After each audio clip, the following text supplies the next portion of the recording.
হরে কৃষ্ণ। রাজাপুর জগন্নাথের অপূর্ব লীলা শ্রবণ করুন।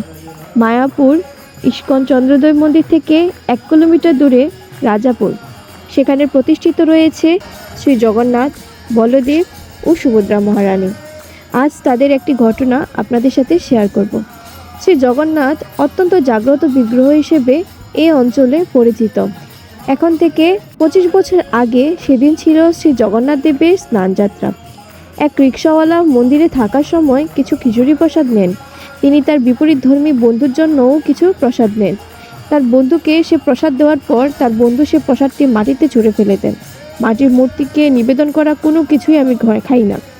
সে রাত্রে ওই বন্ধু স্বপ্ন দেখল বলরাম তার বুকের উপর চেপে বসে গলা টিপে শ্বাসরোধ করে ফেলছেন আর বলছেন আর উত্তম মধ্যম দিচ্ছেন, তুই কি জানিস না আমার ভাইয়ের মহাপ্রসাদ গ্রহণের মাধ্যমে তার পূজা করা হয়? তোর এত বড় সাহস যে সেই প্রসাদটি তুই মাটিতে ফেলে দিয়েছিস, আমি তোকে হত্যা করব।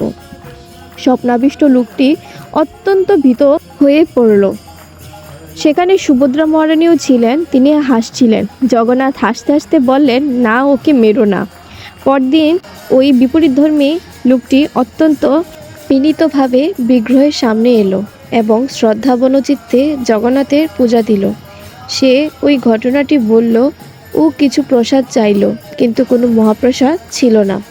কিছু না কিছু অবশ্যই আছে, দেখুন, সে অনুনয় করে বলল।